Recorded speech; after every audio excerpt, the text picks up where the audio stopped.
Hey critics, and welcome back to the Critic Chronicles YouTube channel where you get commentary reviews and tabloid news. I'm your host, Patricia Hartley. Be sure to like this video, subscribe to this channel, and hit that notification bell so you never miss an upload. Hey critics, let's take a critical review of Jenna and Sheinelle's February 27th episode. Hello Friday and hello Fit. It's Casual Friday, and as we know on Casual Friday, the ladies, they're not at the brown table. They're actually at that clear table.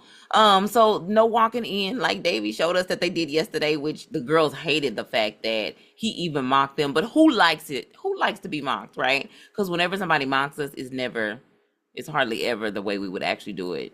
It's like an insult, okay? Shout out again to Davey and also Mitch. They picked on somebody by the name of Mitch today, and there was a young lady, y'all. She was on her phone, and they caught her on camera as well when they panned to Mitch, who was also, I think, on his phone. So Jenna was basically like, y'all better pay attention to us. Pay attention to us. Yeah. They was on it today, y'all. They was on it, okay? And let's get into these outfits for real now, okay? Jenna was basically wearing her classic jeans and white tee with a blazer. Her blazer was brown with like this simple, it had like a little simple pattern or something to it when you got close to it, but from far away, it did look just kind of like a simple brown. And she also had on what looked like a slingback pink pump. That's what it looked like she had on. So yeah, she was looking nice. Sheinelle wore jeans as well with a pinstriped, oversized, like blue long button up that had silver crystals sort of scattered along the top and also the shoulders of the shirt, a little bit down the front, but not much. But it was very nice. That baby blue pinstripe. Yeah, very cute. Real cute. But the ladies look good. They look relaxed, baby. They look like it was Friday, but they had some fun today.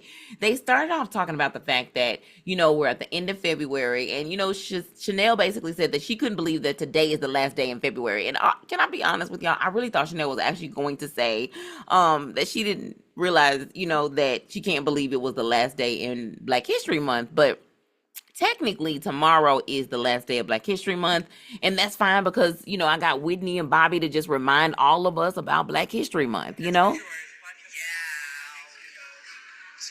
History Month. We need a longer month. Black History Month, we need a whole year. We need a whole Black History Year. How about Black History Year for 1 year? Yeah. Out of every 2 years, we need 1 year Black History Year. All right.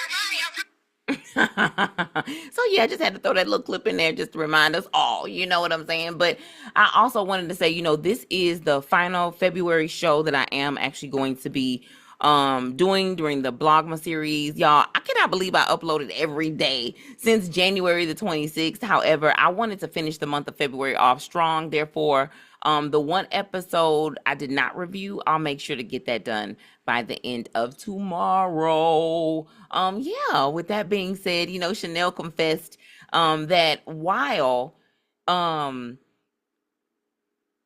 some people can't have like the opposite sex friends, she actually can. In fact, she was in a wedding of one of her friends, like her male friends, and they are still friends actually today, it sounds like, but it seems to me that she was invited to maybe the bridal shower and she didn't know anybody there. And it did kind of take some time and some kind of getting probably used to, in terms of used to, probably like more of his wife kind of had to get used to it. But it sounds like today it's been more embraced. And apparently they both have sort of opposite sex friends, so they don't see it to be a problem or an issue. Yeah, but I'd be interested to know what y'all thought. What do y'all think when it comes to having friends of the opposite sex? Because a lot of people think it's not possible, but it is. It sounds like with Jenna and Sheinelle, it is possible. And they also talked about types of people at weddings. They talked about the fact that there's like connectors maybe be at the wedding. I guess that's the person who kind of connect everybody. Oh yeah,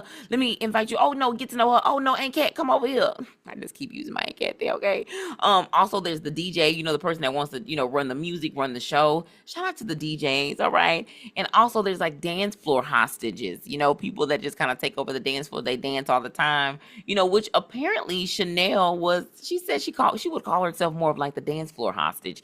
Sheinelle also had a chance to dance with Anderson .Paak, which I'll talk about a little bit later. And that just kind of transitions me right perfectly into the next segment. Grammy award-winning artist Anderson .Paak was on the show promoting his brand new movie called KPops. He wrote it and starred in it with his son, Soul Rashid. It was inspired by his experience showcasing Black and Korean culture. He also says it took about 5 years for the project. He specifically said it took half a decade, if I'm not mistaken. Yeah. That's what he said. I also whenever I saw K-pop for the first time, y'all, I really thought that it was like a bootleg like a wannabe R&B group, right? Immediately, like there was no question to it. It definitely looked like it was inspired. I knew it was inspired immediately by R&B. And I'm not saying I thought it was right, but that's exactly the impression I got. It was like, you a wannabe R&B band. However, they're very popular over where they at. He also talked working with his son. Sheinelle and Jenna really both, they both have sons, right? So I think hearing Anderson talk about, working with his son and this experience, I think it was very intriguing for them. He also talked about his upbringing and showed this, of course, through like this throwback picture of him as a kid. The ladies was I feel like they felt some kind of way because he didn't have that signature hair from his group, the Silk Sonic group, where he typically has the hair that looks like I don't know, the hair, the hair for Anderson .Paak, but he didn't have that on today. It did make a difference in terms of his look, so I have to admit that. But he calls that character DJ Pee-wee, and he said DJ Pee-wee costs way more than I guess what Anderson .Paak costs. Tell me if I'm tripping. Did I misinterpret that? But he is going to be back in business in terms of DJ Pee-wee. He's going to be back in business just in time for the Romantic Tour concert with none other than Bruno Mars. I don't know why it took so long for it to come to my mind. Also, I didn't realize that Anderson .Paak has his own club. Yeah. He also talked, that's where he kissed Jeannie Mai. The ladies was trying to get into the business, but he didn't really give much. Jenna called him out too. She was like, "You ain't giving us nothing," he said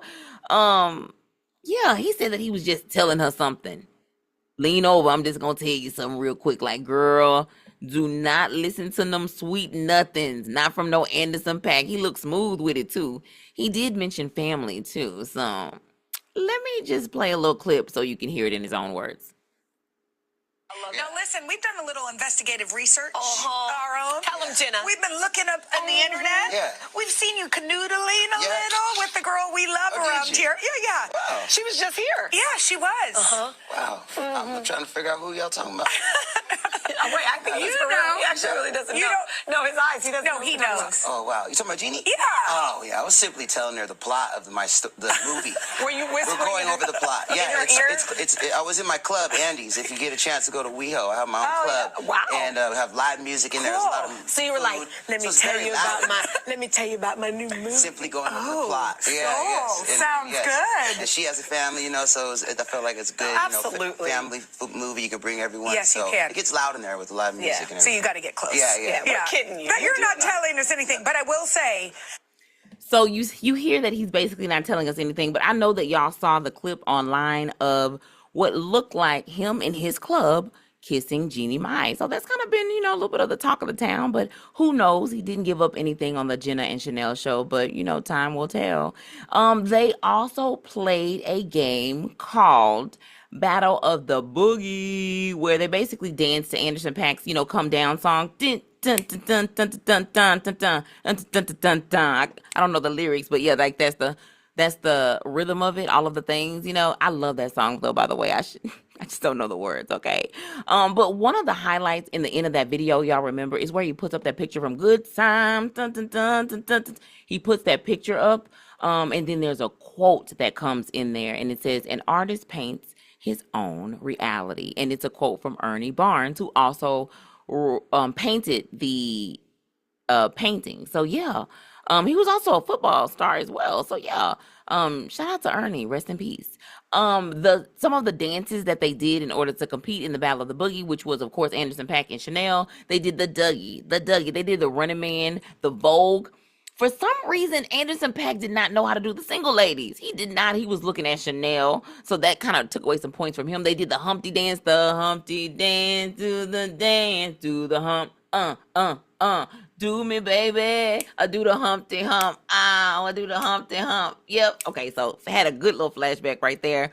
Pop and Lock It. They did the Roger Rabbit. Now that's one when they did the move. I knew the move, but I don't think I called it the Roger Rabbit. And then, of course, they had like a little freestyle moment as well, you know. But I like this, y'all. I liked this. So they completed the challenge, of course, and it was a tie, according to Jenna. She called it that. They brought out this trophy and gave it to Anderson, y'all. And then he, in return, pulled out some mints in his pocket, told the ladies, hey, I got this brand new mint line, and it's called Wham, y'all. And guess what Wham stands for? Just guess. Just think about it. He said, wet ass mouth. Anderson, go somewhere. Go somewhere, boy. Sit down. Now, I will say that Anderson .Paak was a great guest on the show. The movie KPops is out today. Elizabeth Day has a brand new podcast. It's called How to Fail with Elizabeth Day, where celebrities share their failures. Now, she's had guests including Vanessa Williams, Andy Cohen, Pamela Anderson, and Monica Lewinsky, just to name a few. Her podcast is about how you can basically live with regret and it still be the right choice. Isn't that an interesting way to put it? I don't think I ever heard it like that before. I thought it was a very interesting way to put that. She likes the authenticity of it. She also talks about how failure connects us all, which, you know, it definitely does. I used to have this saying, working in the field of education, you know, whether I was a mentor, you know, whatever role I was playing, and, you know, I just had to tell people, you know, I'm one of the most imperfect people that you can meet. You know what I'm saying? Like I am so imperfect, you know, and I know that we are our lived experiences, you know. Yeah. And Jenna says that when she was in the public eye, her parents allowed her to fail and she learned a lot, you know, but we're one of the things she wanted to know, though, are we allowing this generation, you know, the kids that we're raising, are we allowing this generation the grace to also make mistakes? Well, Elizabeth Day, she says that she's an advocate of saying that it's our flaws that basically show the growth, and it's okay to fail, and teach our children that it's okay to fail as long as you try your best. I use this. My bad. She has a book called One of Us. It's about rich people behaving badly, and you can get you can actually place it on hold on Libby, which is a free streaming platform made possible through our local library. Yeah. And up next, y'all, they had Chef Mawa McQueen. She had some West African inspired food there on the show. She made Wagyu Mafi classic meatballs. Her and Jenna are obviously great friends. They was kind of kikiing a little bit there at the end. She also had a few I think she had some crepe restaurants there in Colorado, including Aspen. She says that she's about to open another one in Boulder. But yeah, when she was basically making the Wagyu beef, the ingredients included the Wagyu beef, the garlic, egg, breadcrumb, parsley, smoked paprika, cumin. There was olive oil, milk, salt, and pepper.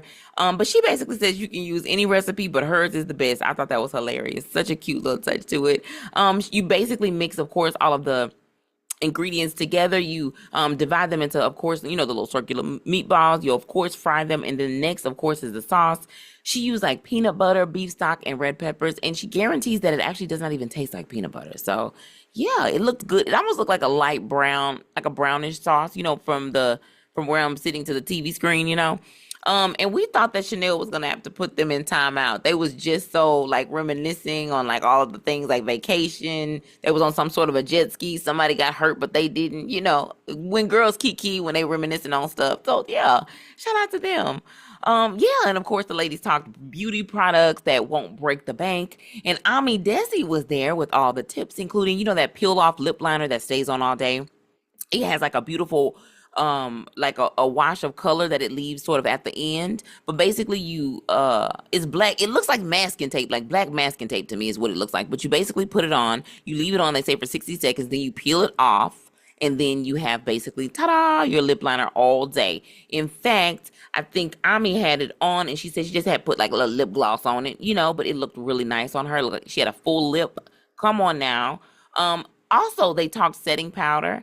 collagen melting patch. Also, Ami did an example. She brought a video. I thought that was nice. And of course, dry shampoo. And guess who tried the dry shampoo? Just guess. You know Jenna did. She was willing to try the dry shampoo. Okay, she's always up for the games and for the for the shenanigans. Get you a friend that's always up for the shenanigans. Shout out to my shenanigan friends. Actually, sometimes I might be the one that's up for the shenanigans. Every now and then I get a spell on me. Okay. There was also a perfume trio set that they put out there, and it was a mix of 3 Cents, Mimosa, Fig, and Rose. And if you cannot get enough of today's guests, then get your library card and take advantage of these free resources. Anderson Paak's albums Ventura and Oxnard are available via Hoopla, and the classic Silk Sonic album is also available via Hoopla as well. One of Us by guest author Elizabeth Day is available to place on hold via Libby.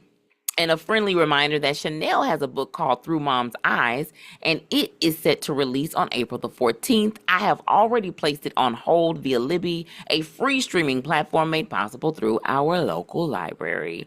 Jenna also introduced her new book this week. It's called Wait For Me by Amy Jo Burns, and it will be available on checkout at my library starting March the 3rd via Libby, so check your local library listings for the date as well. As a reminder, here at the Critic Chronicles, our goal is to provide quality but juicy content from websites, digital magazines, and tabloids, most of which are sourced from our public libraries. Research from the National Library of Medicine show that there are an estimated 17,000 public libraries nationwide, totaling 4 million visits each day. Public libraries are civic organizations that are committed to providing invaluable resources beyond books that are free and open to the public. Get your library card to access thousands of resources today. And for access to the full YouTube episode of Today with Jenna and Sheinelle, check out the show notes in the description box. And we are hosting Blogmas in honor of Black History Month, and we'll release a video every day in the month of February 2026. We are also using this as a kickoff to 1,000 subscribers, so tell a critic of a critic to subscribe, baby. And also be sure to subscribe to our backup channel, Hey Critics, linked in the show notes. Thanks again for tuning in to the Critic Chronicles YouTube channel, where you get commentary, reviews, and tabloid news. Be sure to like this video, subscribe to this channel, and hit that notification bell so you never miss an upload.